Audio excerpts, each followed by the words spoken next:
don't like it like that.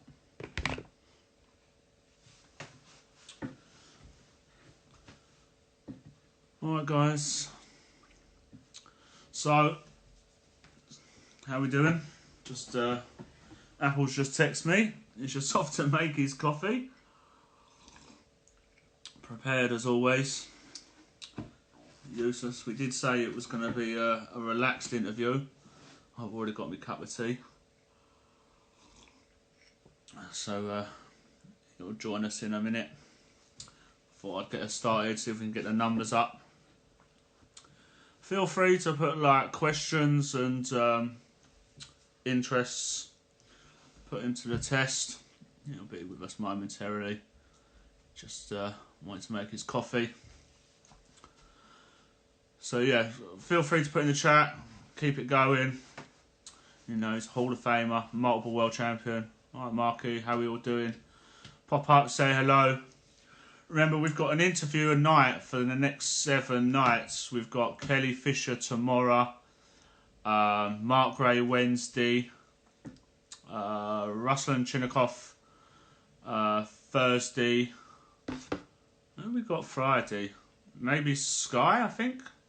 I cannot remember. I better get this up. Who we got? Let's have a look. Who's Friday? Oh yeah, Skylar Friday, Massimiliano Saturday, butchered that, and Jason Shaw on Sunday. Is that Apple's just texted? I think you might be ready. No, you there? So this will be good. It'll be a good week. Like, we're gonna go through everything.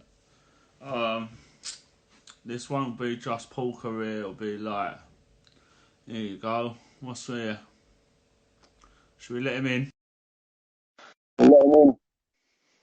See what he's got to say for himself.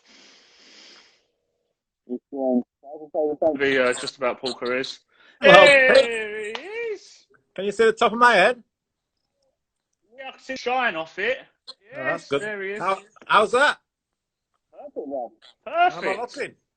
Well, I think we could be the 2 most handsome men in Paul. Probably a possibility. I mean, it's definitely an ugly bunch, isn't it? Saying nothing, do you know what I mean? But boys, Melin, you know, like, we're legit. We're good-looking people. Yeah, there's not many too many good-looking pool players about. No. We've set a precedent, me and you. Yeah. So you got your tea? I've got my coffee actually. I run out of tea bags. And you're drinking coffee? Yeah, I run out of Yorkshire tea. Yeah, well, there's only Yorkshire tea. Really, when you're a Yorkshireman, isn't there? The tea bags are at home, pal. Tea bags are at home. Keeping Papa Apples watered. Always. Yeah, he's got plenty at home. There's about 500. Big box. He doesn't go without. 20% extra. So, Daz,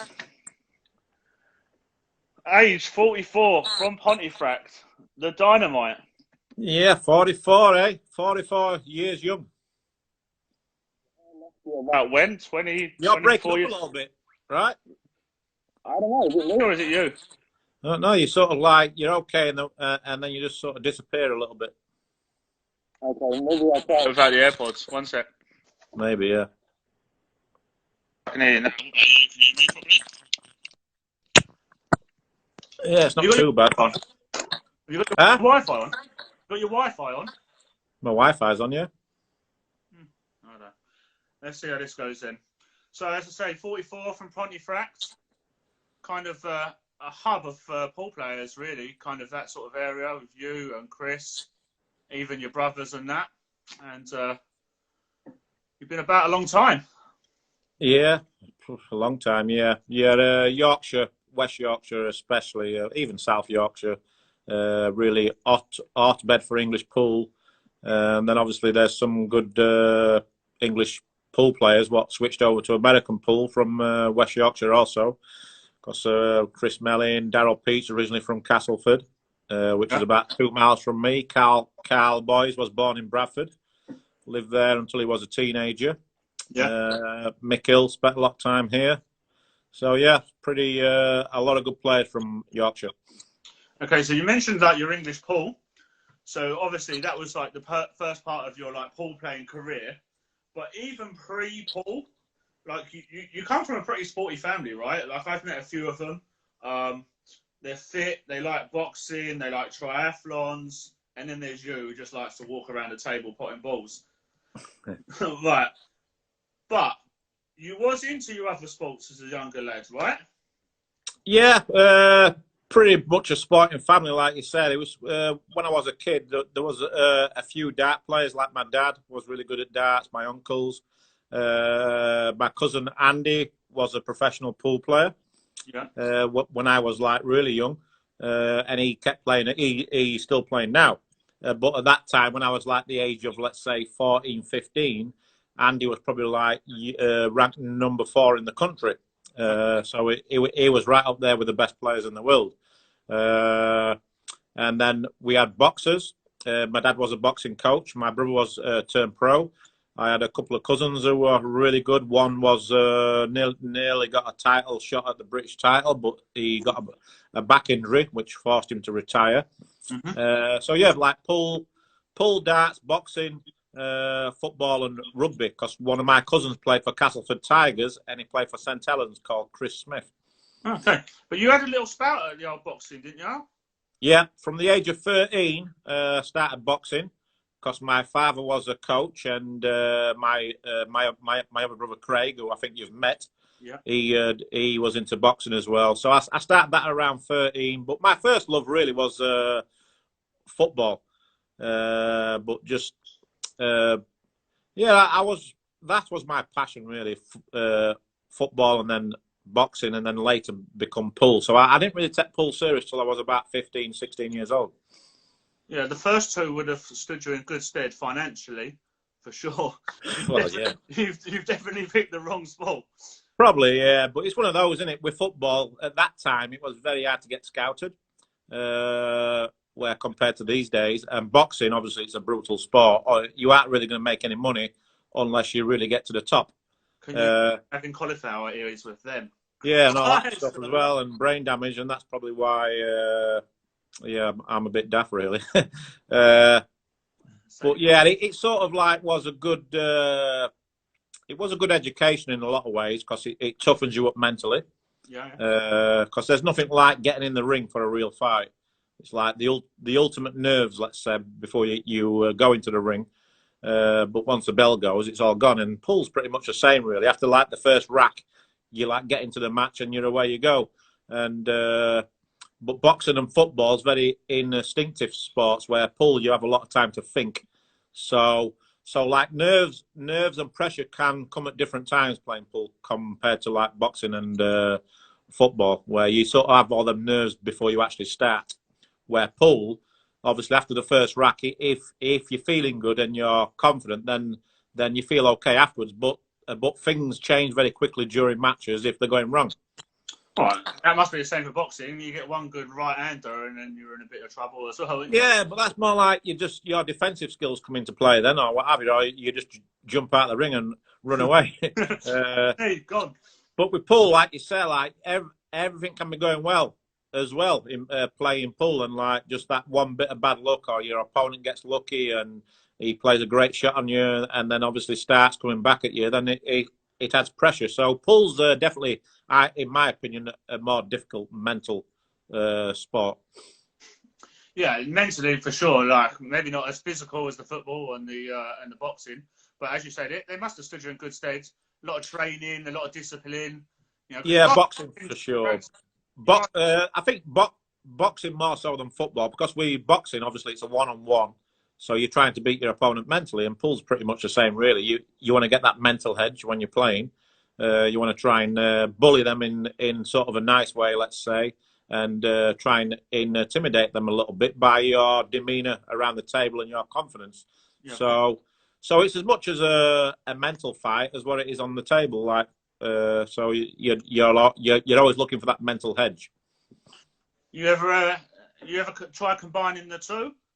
Yeah, that's what I'm saying. Like from the age of 15 to let's say 17, 18, I was doing all three. But then when I got to 17, 18, I realised very quickly that I can make money playing pool, where boxing and football, there was no guarantee.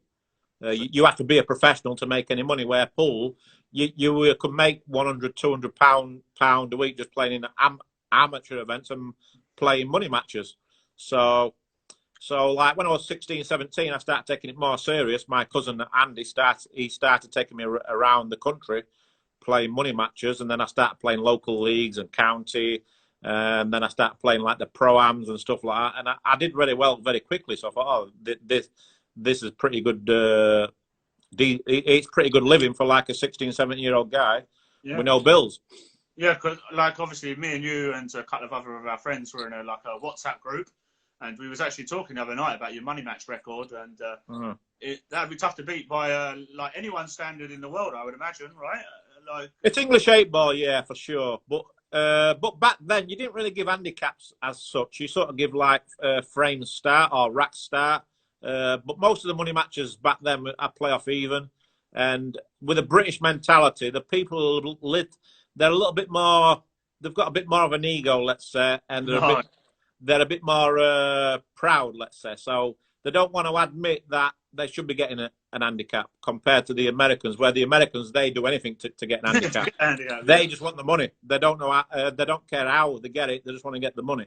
Where with the Brits, let's say, we're like a little bit more like we just want to take a risk and a chance, and we actually think we're better than what we are, let's say. Silly. Like, so that played into my hands, because I was playing so many money matches, and my record was unbelievable, really. Like I said, like we were speaking about it the other day, if I played 17 money matches for over £1,000, I think I lost maybe 2, you know what I mean? So unbelievable record, that. Like, yeah, and I actually took that over to American pool. When I first started playing American pool, I played loads and loads of money matches, and I was telling you the other day, for the first 12 months, 18 months, I've very rarely lost any. But the ones I lost, it's because I got in bad games because of the handicaps. Yeah. Sometimes, like I said, we've been a British guy. Sometimes you get beat in a game, and you know you was in a bad game, but then you just flick a coin again, because you're that annoyed with yourself, thinking, well. And sometimes it works. You sort of outrun the nuts, even though you're giving the nuts away. You know what I mean? Yeah. But the majority of the time you're going to get stung. So it's impossible for a pool player to win, like, let's say 90% of his money matches. Yeah, like you shouldn't be able to. Like, especially in this, like obviously Pigeon Pool Promotions. Like in the last 18 months, I've probably put on somewhere in the region of 100 cash games. Like they should be as close to 50-50 as possible. When you're playing for a decent amount of money, someone shouldn't have that big of an edge. So really, you should be flipping for your money every time. Yeah. Like, so how these backers pay a percentage and stuff like that when you're tossing a coin is crazy. But, you know, it happens, and that's what keeps the wheels spinning and what have you. So that's what impresses me about your record, really, is, you know, really. Yeah, and the thing with English pool is that the only handicaps I was really given is that I end up playing at most of my games. Let's say the last 20 or 30 matches I did play, I end up giving my opponent the choice of rules. So, because obviously in English pool there's like 2 or 3 different sets of rules. So I used to end up playing a lot of the matches playing like the black ball rules as we know them now. The old Bato rules where you had to play a skill shot and you had to call it. So the rules have slightly changed, where I was like a old EPA rules player when I first come on the scene. And then we switched over to the world rules. So, but I actually preferred the Bato rules. So when my opponents were saying, oh, let's play me at my rules, I thought, oh, well, that's a result, because I actually prefer them rules. Ching, ching, ching. Yeah. Thanks, so it's pretty like funny, really. Yes, lovely. But pool's pool. I mean, if you're a good player, you can adjust the rules very quickly. Of course, agreed.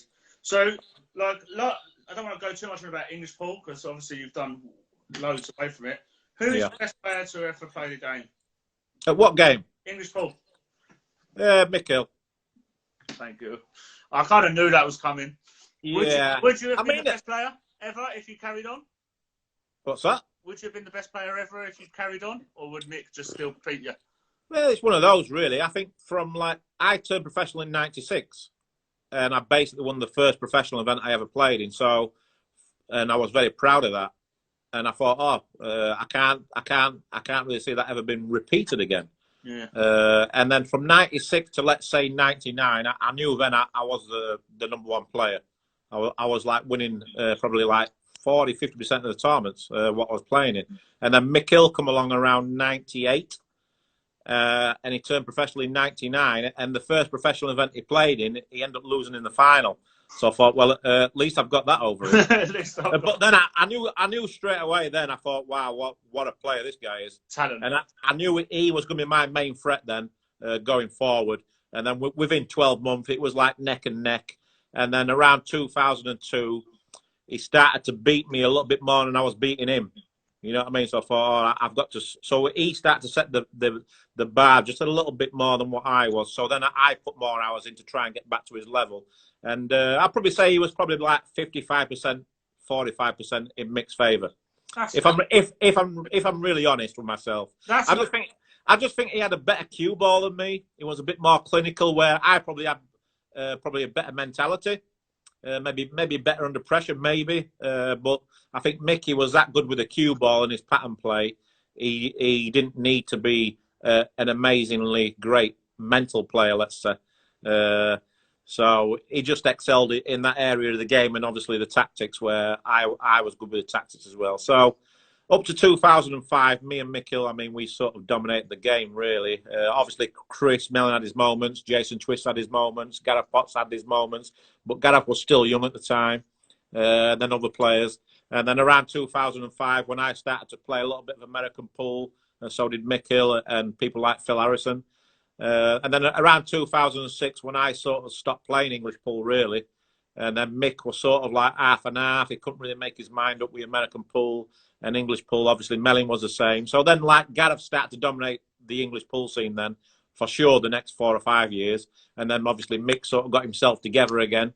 And then, obviously, Mick's had a lot of success as well. So, yeah. Obviously, the last 10 years, obviously, Mick and Gareth have been the best two players. Obviously, Gareth's not played for, like, maybe 6-7 years now. So. Yeah. But when I was around, the 10 years I was around, definitely Mick Hill was the best player. And I haven't seen anything to change my mind, really. But obviously, Gareth Potts would be the closest to Mick Hill. Okay, so like, IPT, would I be right in saying that is what kind of like got you thinking about the old American pool, right? Yeah, I mean, I did play in the qualifiers in the World 9-Ball Champs in Cardiff, in Swansea, actually, the qualifiers, and Bristol in 2001, 2002, and I qualified both times. But I was using my pool, like my snooker cue, let's say. Mm-hmm. So I was going there like, really, it was an amazing event, but I wasn't really going there thinking I could win it. I'm just trying to maybe get to the single elimination round, which I managed to do, but I knew I wasn't good enough to win it. Yeah. I didn't have the right tools and everything. I didn't play the game enough. Yeah. And then obviously, I always wanted to go over to the game and play it, but I'm thinking, well, it's hard to give up my position in English 8-ball, because I was like, I was never outside the top 2 or 3 players in the country or in the world.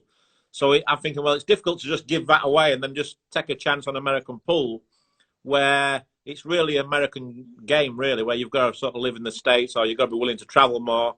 But I did actually play in a few of the old UK 9-ball events. And I thought, yeah, I was always thinking about it, because I used to watch the Moscone Cup, the World 9-Ball Championships, the World Masters, all that stuff, the World Cup of Pool. And I'm thinking, it would be nice to give that American pool a go. And then around 2005, luckily the IPT come along, and it was 8-ball. So I thought, this is perfect. So then you had to apply to get on the tour. So luckily, with the likes of me and Mick Hill and Carl Morris, Phil Harrison, we was 8-ball specialists. So we sent our CV into the IPT with our like achievements, all that stuff, like a bio. And then about 2 months later, we got accepted to play on the tour, which was like amazing, because there was only 200 players, and obviously it's on American tables, so we wasn't sure whether we'd get accepted. So this Kevin Trudeau, he was putting millions and millions of dollars into this tour. So we got accepted. So like at the back end of 2005, we were playing American pool nearly every day, like just trying to get used to the equipment and everything else. And then it started in 2006.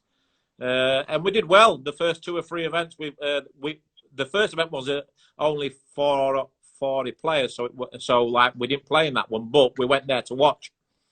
and Ephraim Reyes won that one. And then the second one we played in, I mean, I finished 7th in the first one I played, and I got $30,000. I mean, that's just crazy. Lovely, lovely. And then the next one, it was $500,000 to the winner, and Wow. which Ephraim Reyes won. But the second one, I finished like 22nd. But for finishing 22nd, I got like $27,000. I mean, it's just crazy money.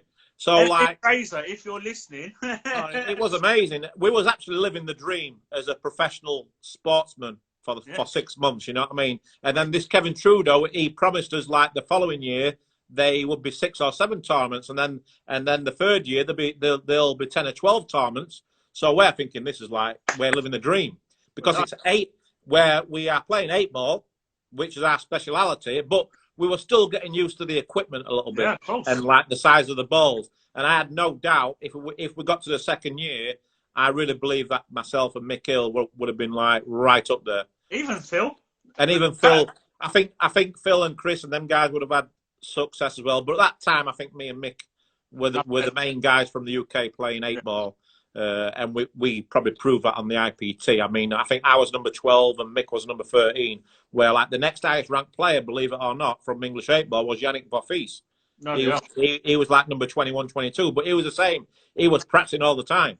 Grinder. You know what I mean? So we was living the dream. If it had just gone on for another 2 or 3 years, I think we'll have made some serious money. You know what I mean? Or one of the ex-wives would have had it. Yeah. Well, yeah, that might have happened as well. I mean, but look, well, I just never know. But in hindsight, I might have been in a different part of the world. You know what I mean? You never know. But it was amazing. So when the IPT collapsed because of that online gaming was sort of like what killed it, because they banned the online gaming in America, like betting. So that really, yeah, because he was trying to sell it like to Stanley Hoy, who was like this billionaire guy from China or something, and he was trying to sell a piece of the IPT tour. And then obviously he was ploughing this much money into the tour. I just don't understand why he tried to go that big so early. I think he could have built it up.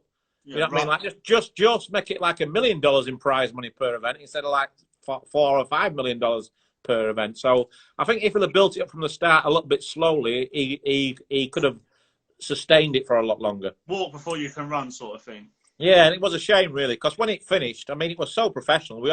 We had to wear suits all the time. And like we had the old videos. We had like proper lounges, proper players' lounges. We were getting proper food. Like food was there all the time. I mean, the format was amazing, and it was just living the dream. So when it finished, we sort of was heartbroken, really. Yeah, of course. And it was hard to get motivated to play anything. So then it was a decision whether to go back to English 8 ball or really give the American pool a full-time go. Because I won that little bit of money, and I got a taste for that American pool, how global it is, and how the tournaments are so much better set up, more exposure, everything else, more TV, and the rewards were there if you got there. You know what I mean? So I thought, right, let's give this American pool a go. So that's what I did, really. I never looked back. So did you shoot straight from the States to the Philippines? Because you was there for a while, right? Yeah, I mean, 2006, I spent a lot of time in the States, and then what I did then, I qualified for the World 9-ball Championship through the Euro Tour by getting to a final of my first ever Euro Tour. I got to the final in Prague, and that qualified me for the World Championships in the Philippines in 2006, which was in November, I think, by Matchroom. Okay. It was the year that Ronnie Alcano beat Ralph Suke. So that was a great experience. But after I finished that tournament, I thought I'm going to stick around the Philippines because that's where all the best. It's like Brazil at football. Yeah. Comparing like the Filipinos at pool, the best way to explain it is that they just do stuff what no one else can do with a cue ball. Yeah. And the way they play the game, there's like hundreds of them. You know what I mean? 50, 100 players who play awesome. Apprenticeship. Yeah, so I thought I'm going to stick around. So I ended up staying like over Christmas. Me and my manager Dave Wright at the time, and we were just playing money matches all the time. And then so what I did is that I went back to England with Dave Wright, and Dave Wright at the time had a girlfriend who he was living with. Right. So Dave like just went back, broke up with his girlfriend, packed his bags, went back to the Philippines, and he's never left since. So so he's never been back since. So in 2007, I went back there around March time, and I probably spent about 6 months in the Philippines in 2007 just to get my education, really. Yeah. I was playing money matches all the time because I realised that this game's a lot tougher than what I thought when I first played it. Of course. Because when you watch it on TV for the first time, or when you're watching the Mosconi back in the old days, or the World 9 ball, you think, oh, the pockets are massive, this game's easy. But then you quickly learn when you're playing the top players, there's so much more to the game than what you think. So I realised that. And the good thing with me is that I had the basics, which were making the balls, and that winner's mentality coming from English 8 ball. So I realised that I had so much to learn about the game, safety-wise, kicking, all that stuff, percentage play. And even like mentally, it's a different game mentally because there's a lot more luck in it. So when I first started playing, I used to get very angry and get very upset about good and bad luck. And sometimes it affected me, my performance, you know what I mean? And now and again, I still blow up now and again. But that's more down to like lack of confidence or something. But when I'm playing well and everything else, you manage to keep your mentality. So yeah, just spending all that time in the Philippines definitely was the right seasoning for me. I learnt the game a lot quicker. So then in 2008, when I went on the circuit full time, just playing tournaments, I knew that I was really ready to do that. Okay, well, yeah, so that's it. Like, obviously, I've got my little whiteboard to the side of me. You can't see it, but it's there.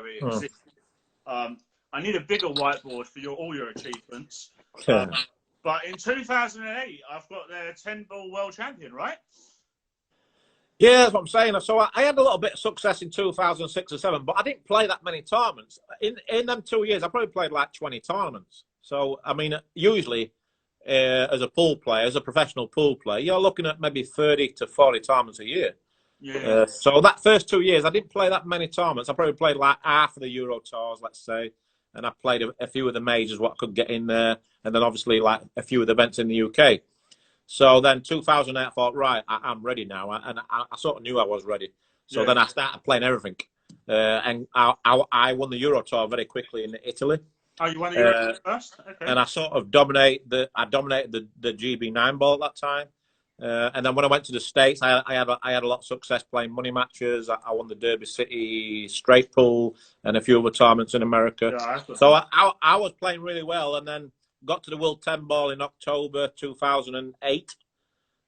Pretty funny story, really, because at the time I was in a bit of debt.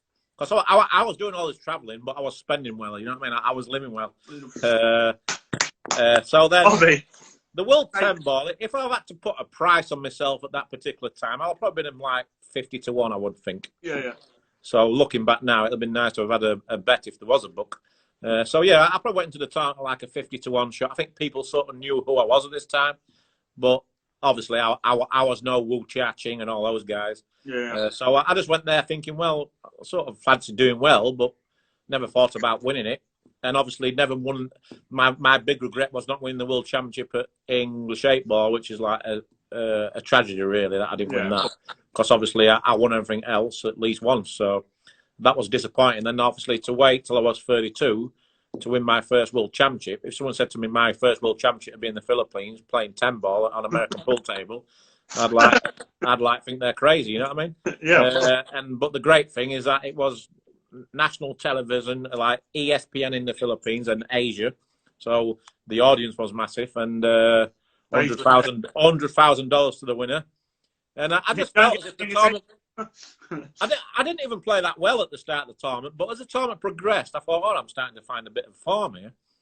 And then beat a few good Taiwanese players, last 32, last 64 and last 32. And then I played a Japanese guy who missed the 8 ball to beat me, Kawabata. Once he missed the 8 ball, I thought, oh, this could be my tournament. And that usually happens. You usually need that little bit of luck, something to happen like that for you to win a tournament of that size. And then I sort of knew them. When I got to the quarter-final, I told my manager at the time, Dave Wright, who was a really good friend of mine, still is to this day. I told him that. I said, I'm going to win this tournament. And I just had the feeling that I was going to win it, even though there's like Wu Chia-Chings left in the tournament, who at that time was the best player in the world. He just won the World 9 ball and the World 8 ball in the same year, like the year before. 16 years old, you know what I mean? So that kid was a freak. So, yeah, I just grinded away. I played Charlie Williams in the quarters, sort of like for that stage of the tournament, you probably say it's a decent draw, even though he was a class player. But you're sort of happy with the draw. And then I beat Niels in the semis, which were a big win. None of us played great. I think we had a bit too much respect for each other, maybe at that time. I fell over the line against him, and then everyone wrote me off in the final because that Wu Cha Ching played unbelievable in the semi-final, and I didn't play well in the semi-final. Yeah. So going into the final, and no one gave me a chance at the event. But when I got to the tournament venue and I started practicing, I probably never felt as good in my whole life on the cue. And I said to Dave, my manager, I said, "Oh, I'm going to win this match." And he sort of looked at me like saying, "Oh, I'm just trying to convince him." You know what I mean? Yeah. I sort of knew inside. And then the match started off. I played unbelievable to be like 11-4, and then he come back. He played great, 12-11, and then the last rack, I played a couple of good shots, like on the 1-ball, 2-ball, and then I thought, well, just make sure my arm don't fall off now. And then obviously the emotion kicks in. The emotion kicks in. When I got to like the last 2 or 3 balls, I was really finding it hard to hold my emotions in. I was getting like quite upset about it. Not about just that I could actually be world champion here. And then I start thinking about your parents. You start thinking about what you're going to say. So I managed to get over that very quickly. But when I got to the 10-ball, I was literally nearly in tears. So I had to go back to my chair just to gather myself together, because I knew I wasn't going to miss a 10-ball. So it was an amazing feeling. And to win it in the Philippines as well, and that venue was amazing. It was like a dream come true. So would you put that down as probably the highlight of your career, your first world championship? It's probably like the one what started everything. I mean, it's probably like the one where I probably got the most enjoyment. Okay. The after party was like lasted for about 2 days. Obviously, in the Philippines, you can imagine it's 24/7 in the Philippines, so you can imagine what happened there. And my friends like Dave Wright, they like a beer, you know what I mean? So there was like maybe 20 of us, and it was just carnage, absolute carnage. And we celebrated. We celebrated for like 2 or 3 days, and it was just crazy. And obviously, it's so cheap in the Philippines, so I just paid for everything, you know what I mean? It was amazing. And then, so that was like obviously, it's everyone's dream to be world champion if you know you're a professional pool player. You're thinking, right, I want to world champion. So when I won that, it was like, it just opened the floodgates. It was a big monkey off my back, took a lot of pressure off me financially. Yeah. And then obviously I started getting invited to all the tournaments. But the biggest disappointment straight after that is that I didn't get picked for the Moscone Cup after I won the World 10-ball, which I couldn't believe. Yeah, that's a bit mad. So I was absolutely devastated about that. So I said straight after that, they'll never get a chance to not pick me again. And luckily for the next 8 years, I made the team. So, but that really opened the floodgates and gave me the confidence and the belief that I could go on and have the success what I had. Well, you're for the next 8 years, from what I know, probably arguably the best player ever to come from Europe for those 8 years. Yeah, I think that 8-year spell, I think I'm the only guy to never drop outside the top 16 in the world rankings. And how the world rankings work, that's pretty amazing, because it's like a rotation system. So after each year, you lose the points from that particular tournament. So it's like virtually impossible to stay in the top 16, because you can drop very quickly by just one tournament. So I was very consistent. I never thought I was the best player. I just knew that I could beat the best. And that was good enough, really. So I just knew that I was very consistent. I was very tough to beat. It was like that bulldog mentality, never just grind me off the carpet sort of thing. And under the big pressure moments, I just managed to hold myself together in them big tournaments. And I did really focus on the big tournaments. I used all like let's say the GB9s and even Euro Tours as good preparation for the big tournaments. Yeah, okay. So, but it wasn't all roses, right? So I've been on Wikipedia. 2009, you versus Dennis Hatch. Yeah. What happened, bruv?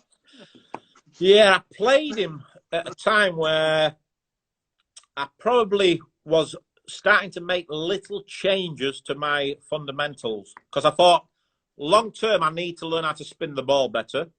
Okay.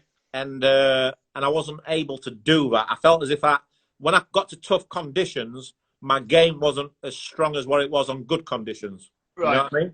Yeah. So, because I had a very snookerish fundamentals, and when I played him, we played on a brutal table, a very dirty table. It's called Pull Sharks. Now it's called Griffs. But at that time, it was like an open pool room, and you could smoke in there, everything else. And it was in a pit, and the pockets played like 4 inches. It was so tight. And obviously, Dennis has got quite a big stroke, but also Dennis was a very vocal player, let's say. Yeah. So obviously, you all know what Earl Strickland's like, but Dennis likes talking as well. And he's quite a big, intimidating character. I didn't know him at the time, really. And I didn't realise he was that good, to be honest. So I probably took him a little bit lightly, let's say. And I was a bit shocked with how he probably intimidated me a little bit in some ways. And I just never got comfortable in the match. And my game wasn't suited to that table at that time. So when I lost that match, it really was an eye-opener. It sort of helped me in a lot of ways. Because then I told myself that I really need to go away and change a few things. Yeah. But the crazy story is that he beat me, right, in Las Vegas. Yeah. And then about 2 days later, the World Pool Masters started. And I actually got out. I was in the World Pool Masters, and I ended up winning the World Pool Masters. So you got your money But back. really, but that just shows you like that the difference in equipment, because the World Pool Masters you're playing on brand new cloth, brand new balls, the conditions are a lot easier, and I probably come off a big disappointment. So I sort of was relaxed and everything else, and plus I need to try and get my money back. So that's the same. Like, there's a million hustlers out there. But even after I won the World Masters, I knew that I had to go away and change things, and that's what I did. I made quite big changes to my cue action. So from the back end of 2009 to, let's say, the first 3 or 4 months of 2010, I did nothing. Because I was thinking about all this stuff while I was down in the shop. I'm checking. Okay, yes, I'm checking my whiteboard for 2010. But 2010 wasn't a bad year for you. Well, listen to this. So what happened is that I knew after about 4 or 5 months it'll start clicking where I'm not even thinking about what I've changed while I'm down in the shop. And then I'd say around June of 2010, that's when I started playing my best pull I've ever played in my life. It all just clicked. Everything. I was holding the cue looser. I was a little bit further out my body. I was spinning the ball better. I was just on a. It's probably the best pull I've ever played. You became an all-round American. Yeah, I think from June 2010 to, let's say, 2014, I probably played my best pull of my career. You was it. Especially 10, 11 and 12. I actually did feel like then I was probably, when I look back now, at that time I probably didn't see it, but now when I look back, I think, I maybe was the best player. So 2010, like you got your first US Open, right? Yeah, that's what I'm saying. And I went there with so much confidence because I was playing so well. And again, I just sort of, sometimes you just know. And that tournament, I kept to the same routine every day. And as the tournament went on, I just knew I was good. I did not say I knew I was going to win it. I just had a good feeling that I was going to win it. And it was a great final, like Corey Jewell at that time was a top-notch player. He played well in that final. So it was a great final. So that again, that was massive. And then obviously I went straight from there to another tournament in Florida, finished third. I was a bit unlucky, actually. That was a class field. And then I won another tournament somewhere. Then I went back to Europe. I won the Euro Tour in Spain. And then I travelled straight from Spain to the Mosconi Cup in London, 2010. And that's probably the best I've ever played in the Mosconi Cup, 2010. Yeah, you were MVP that year, right? Yeah. That was your first MVP, for sure. And, first good win. So, did you in good stead, right? 2010 was probably the... I got the WPA Player of the Year that year, and also the Billy's Digest Player of the Year. So, and I was top of the money list also. That explains me thinking it was your. I think 10, 11, and 12. I think 11. I didn't win loads of tournaments in 11, but I had so many high finishes. Yeah, I haven't actually got it. Like I only wrote down a few. I haven't got anything for 2011 by those things. So I had a really good run there, and then obviously I was just consistent. I was consistent. So my goal every year was to win a major, to win at least one major every year. So if I did, and I usually achieve that. So then everything else were a bonus. You know what I mean? Yeah. So and then like 2012, like obviously your first 9-ball World Championship. Is that your only one, right? Yep. Your only one, right? Yeah, there isn't many guys that win World Championships like. I think Torsten's got 2. Hill's got maybe 4 or 5, but back then it was a bit early different. Days. But I mean, since let's say since 1999, since the World Championship become a real World Championship, so we're 21 years in. I think there's only one guy that's won it twice. Okay, yeah. You know So what I mean? So that's how tough it is to win it. You know what I mean? not as easy as it once was, for sure. Yeah, because once you get to the last 64, it becomes single elimination. You're playing races to 11 against all the best players in the world. Yeah, you need a bit of The rush. US Open, people say it's tougher to win the US Open, but I sort of disagree because the US Open, you got double elimination, like before, like Matchroom took it over, and it's races to 11, playing tougher conditions, like tougher rules. So it suits the better player. You know what I mean? Yeah, of course. Yeah, I do. So let's have a little butcher's look. So you got the World Games. Let's World Games, yeah, that was amazing. That's probably one of the best experiences of my life. To be in Colombia, go out to the opening ceremony in front of 40,000 people with your country, watch all the different sports. That mixing with like the what's it called, the tent with the GEB team, like they have their tent and everything else. It was incredible, and then afterwards the after party was unbelievable. You love an after party. It was unbelievable. Like, I remember Colombia as well. I was with Kelly Fisher. Like Kelly got bronze, you see, in the ladies, and Guy Young Kim, I think she maybe got a bronze or a silver also. And we got off the bus to go to this after party, and and there was all cheering for us. It was unbelievable. There must have been like thousands of people just waiting for us.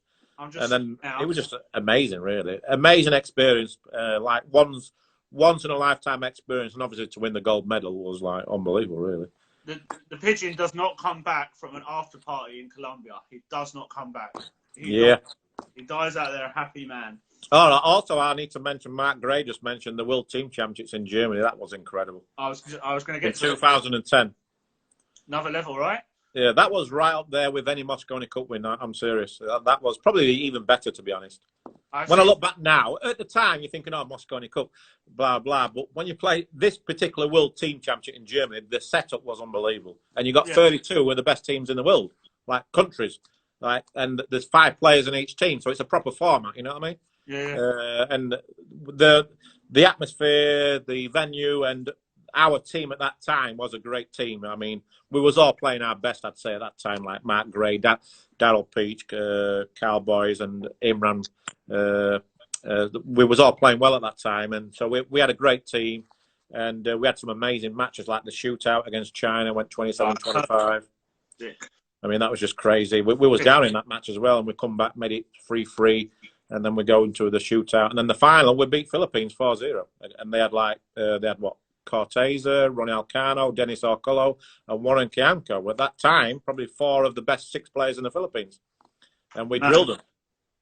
Right, I'm going to touch on quickly because we've got just under 20 minutes before we get to go off. So this will be like the last little bit of your pool career, I think.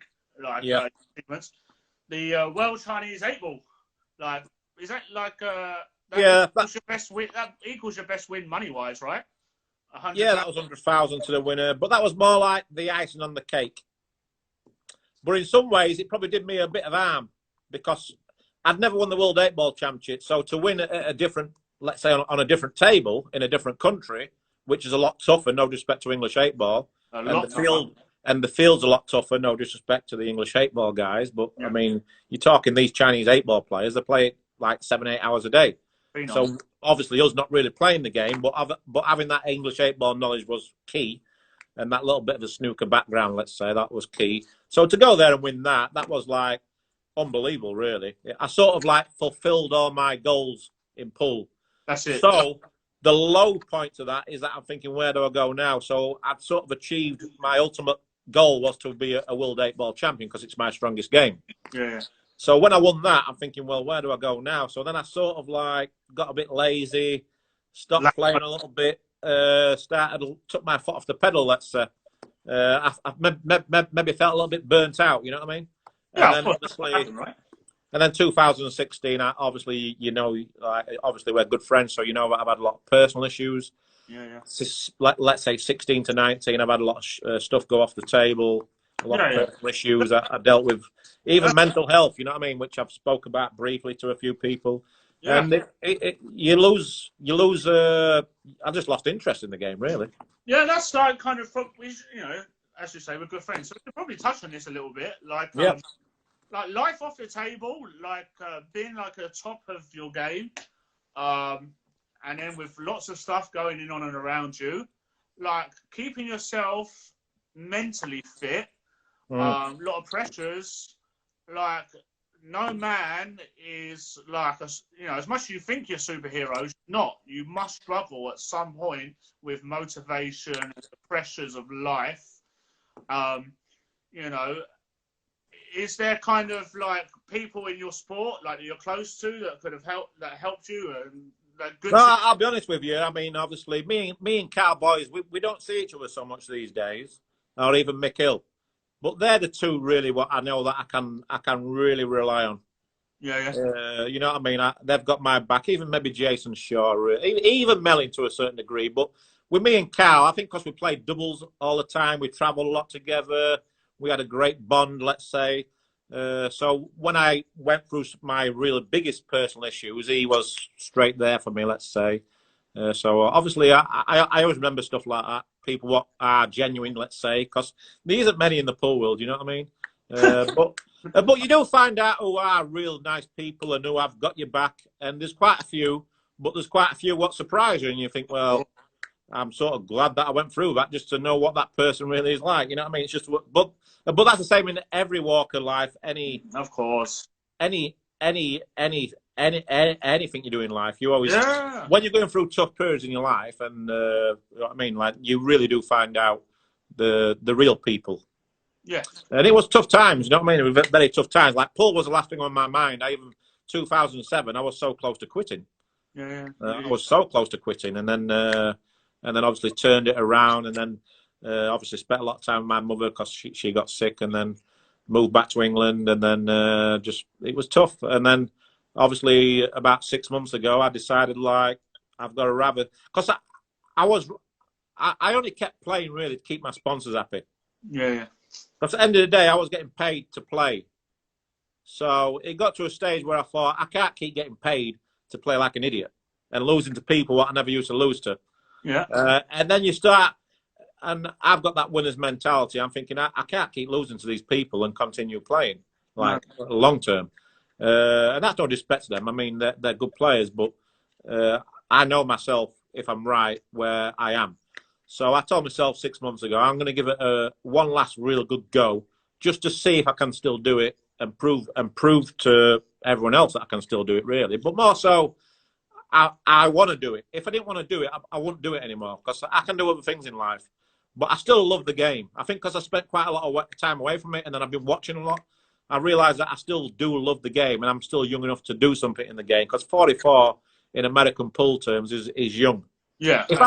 I think if I started playing American pool at the age of 20, and I'm 44 now, I'll probably have a different mindset. But because I'm still quite young to American pool, I wouldn't really had like a 10, 12-year career. Yeah. And I'm thinking about retirement. And I'm thinking, well, as long as I get healthy and I really want to do it. Don't go. So in some ways, maybe the 2 or 3 years away from the game, I needed that in some ways, just to reflect and look at things a different way, where I'm a lot better loser now than what I've ever been. Yeah.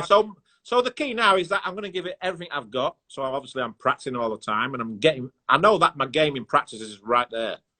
And now it's just doing it in tournaments. But unfortunately, with this lockdown, I'm probably going to have to wait till next year, aren't I? Yeah. So like the last tournament that you played would have been like the Italy Euro Tour, right? I went to that Diamond 10 ball in Vegas, but that was like I actually did okay. Actually, I can't remember. Yeah, but the last one you played would have been in Italy, the one that we. Yeah, Italy. I finished. I can't remember what I did in Italy. You looked good in spots, like really yeah, it was okay, spots.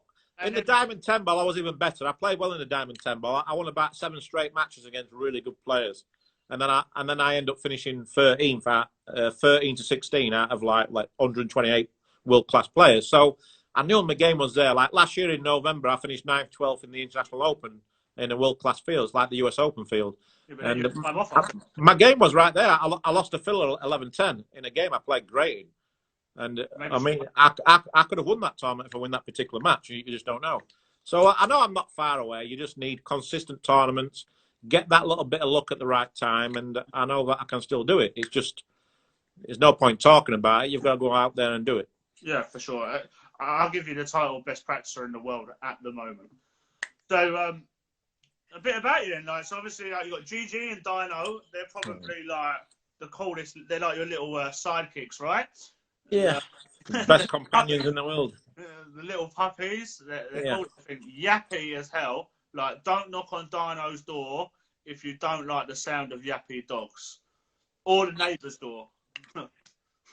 Yeah, they're like they're like characters, but like dogs are dogs. I mean, my They are brother just like lost you. his dog the other day, and I mean, it's just devastating. Really, they become part of the family. If you're a dog lover, and people out there what are dog lovers, they'll understand, and it's very hard to replace them. Really. I think I've got a couple of invites for them on their own Instagram, right? But I they are, think yeah. come out today. They have their own Instagram page now. I think Give Dino the Maltese and Gigi the Yorkie Poo. That's it. Yeah, I was pretty sure they come up today. But it's amazing how many people have got these pages. I never realised. Crazy, right? So they've got their own page if you want to go and like them. Oh yeah, mate, I'm on it. I'm a big fan. Like, I'm on about the viewers here. Don't worry about them. I've got Gigi and Dino. I'm gonna bring. Yeah, so I'm like a big dog lover. They're great companions, and the good thing with dogs is that they'll always come back to you even when you're an asshole. That's true. That's true. They've not found a way to run away yet. So then, so you're back at home living with Papa Apples. Yeah, I'm sort of like my dad's carer, let's say. But obviously, when the pool scene does start back up, I'll be travelling a lot again, especially America, places like that. So I was using, obviously, taking care of my dad since my mother passed away and all that stuff. And well, long term, I just don't know what my plan is, whether I go back to America or stay in the UK. But at the moment, I'm very happy here. So actually, should be. Your dad's a legend, like a living legend. He cracks me up every day, like sitting there with his tea, steak bake, chicken. He loves it. He just sat in front of that telly. All right, so we've basically written off retirement for a while. So, yeah, hopefully until at least I'm 50. So my goal is to give it a really good go the next at least 3 or 4 years, and then see where we are. Yeah. Okay. Sweet. So what's your aspirations going forward? So Mosconi Cup team 2021 is probably kind of your only option now for like matchroom events, I suppose. Yeah, it's disappointing because I felt as if I could have done something big this year. And obviously, looking how the team's performed the last 2 or 3 years, I feel like if I'm playing my best, I feel like I should be in the team. And I think they've missed me in some ways. Maybe that's just my ego or my confidence. But having seen the mistakes they've made and the gaps in the team, like the not playing well in doubles and not seeming to have that chemistry, it's really frustrating watching from the sideline when you know that you can have a big impact in the team. So, of course, you probably don't. You're sort of like doesn't even need to play his best to really compete and bring something to the team. To be honest. Yeah, and the problem is that obviously I don't have a ranking because I've been away from the game. So my ranking was getting okay. I was like number 10 or 11 on the Mosconi Cup ranking. So I knew that one big tournament I can jump straight up there. Mm-hmm. And there was tournaments there to do that. You know what I mean? The US Opens, everything else. So, but obviously that's been taken away from me, and obviously a lot of other players now. So. I'm realistic. I know they're going to pick. I know. Four players are going to pick for sure. Yeah. And then the last spot, they'll probably pick maybe someone like Albin or whatever. You know what I mean? Yeah. No, I think anybody with a brain really can pick their first 4 players. So obviously, realistically, I know I'm going to have to try and make the team next year. Yeah. You've got to be realistic, haven't you? And just kind of say, you know, it's not my year this year. Circumstances out of my hands have dictated.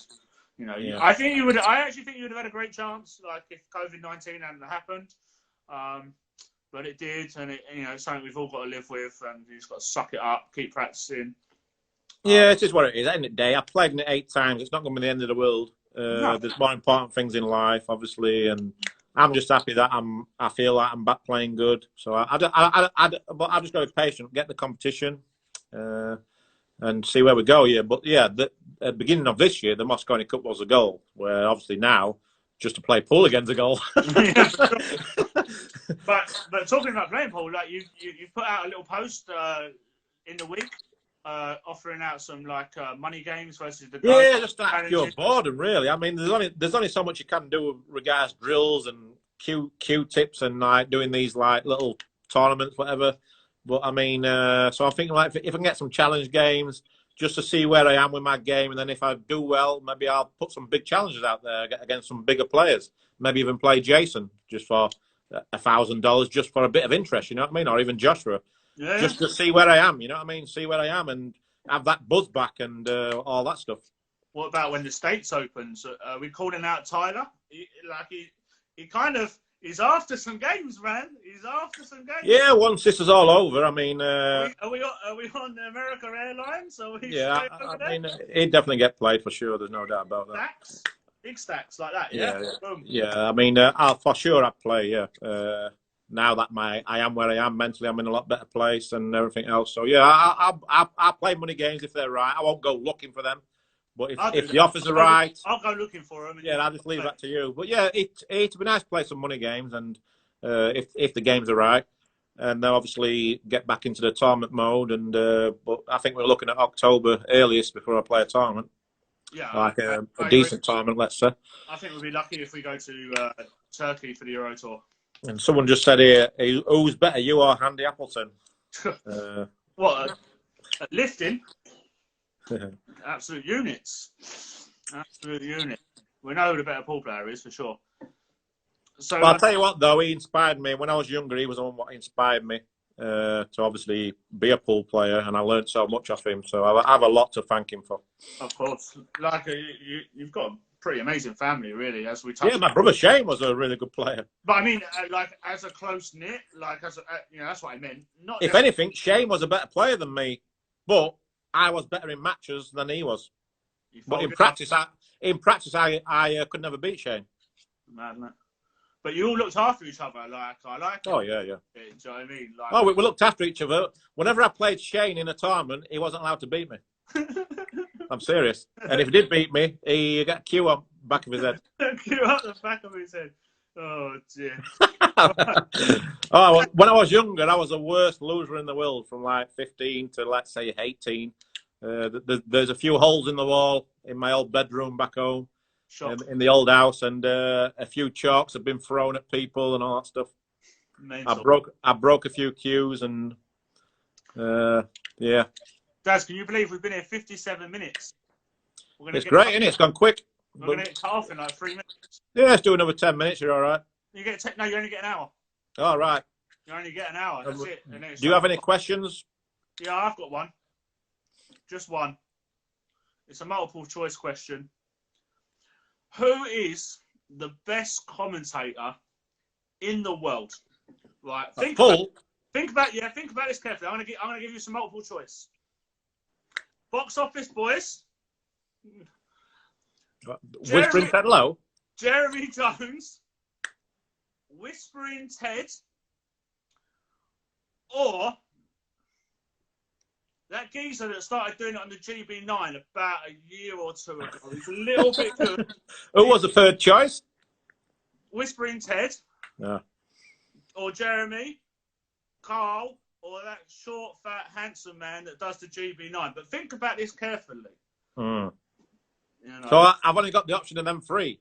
4. Who was the 4th one? Me. You got 1 minute 58. Me, right. Boise, Jeremy, or Ted.